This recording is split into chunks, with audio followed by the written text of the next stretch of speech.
सम्राट अशोक आणि तथागत बुद्ध यांच्याशी नाते सांगणारा दीक्षाभूमीतील बोधिवृक्ष.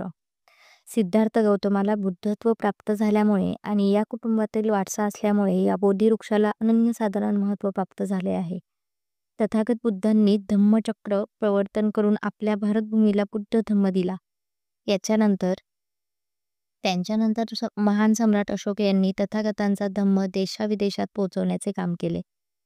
त्याने आपली मुले महेंद्र आणि संघमित्रा यांना याच बौद्ध धर्माचा प्रचारासाठी आणि प्रसारासाठी श्रीलंकेत पाठवले. तिकडे जात असताना त्यांनी बुद्धगयातील मूळ बोधिवृक्षाची फांदी सोबत नेली आणि मोठ्या श्रद्धेने श्रीलंकेतील अनुराधापूर येथे तिचे रोपण केले. या बोधिवृक्षाला श्रीलंका सरकारने पुढे राष्ट्रीय स्मारक म्हणून घोषित केले. त्याच्याभोवती तटबंदी आणि डोक्यावर सोन्याचा कळस चढवला.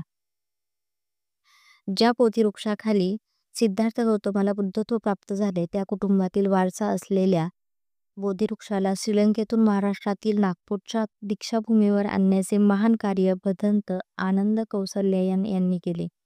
श्रीलंकेतील दीक्षाभूमीशी त्यांचे अतिशय घट्ट असे नाते तयार झाले. त्यांनी तिथे असलेला बोधिवृक्ष नागपुरातील दीक्षाभूमीवर आणण्याचे मनोमन ठरवले.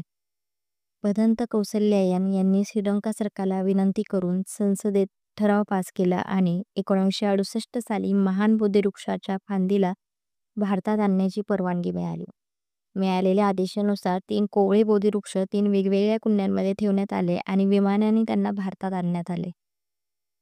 12 मे 1968 साली या रोपांच्या दीक्षाभूमीवर समारंभपूर्वक रोपण झाले.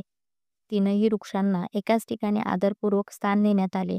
बघणाऱ्यांना एकच वृक्ष वाटावा अशा प्रकारे ते एकमेकांमध्ये मिसळून वाढले आणि तथागतांच्या बुद्धत्वाचा वारसा जपणाऱ्या श्रीलंकेतील बुद्धगयातील बोधिवृक्ष भारतात विसवला.